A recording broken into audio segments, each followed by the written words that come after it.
Well, so we're back to talk about how you can beat the heck out of fear.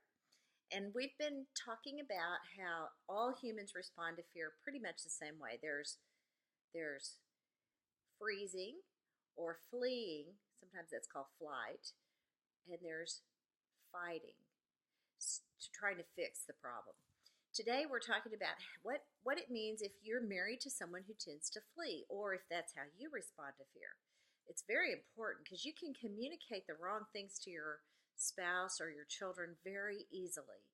If you're a person who tends to flee, that is, when tension gathers in your home or your conversation, you want to take a step back. That's your natural inclination. And the reason for that is you seek peace.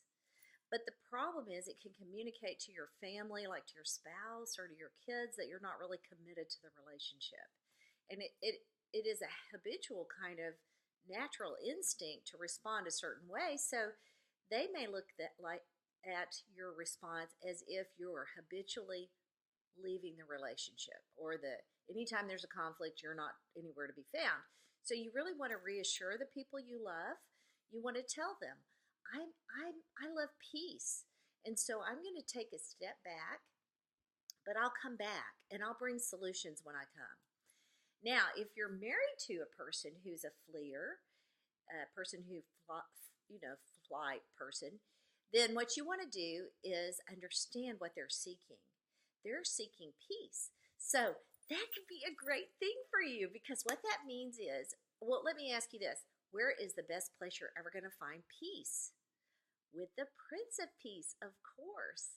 So you can encourage your spouse or your kids to flee tension, but seek peace by going to God in prayer.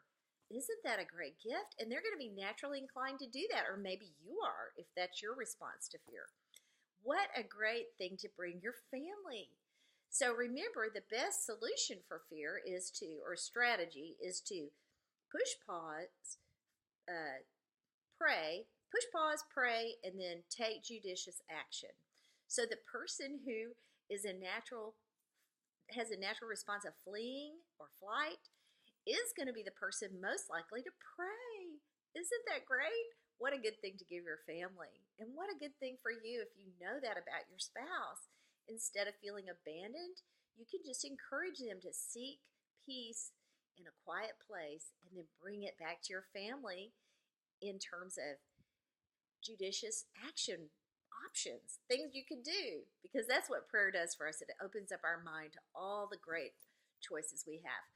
Well, okay, now for the big one. The next one I'm going to be talking about is fight. And I've already told you that's kind of my go-to response. So I have plenty to say on that, and it'll be a little bit vulnerable for me, but I'll get over it because I think this is so worth knowing. So I hope you are learning and enjoying and stretching your brain like I am. Then I just love doing that with you. Thank you so much for listening. It means so much to me. So, okay, see you next time. Bye.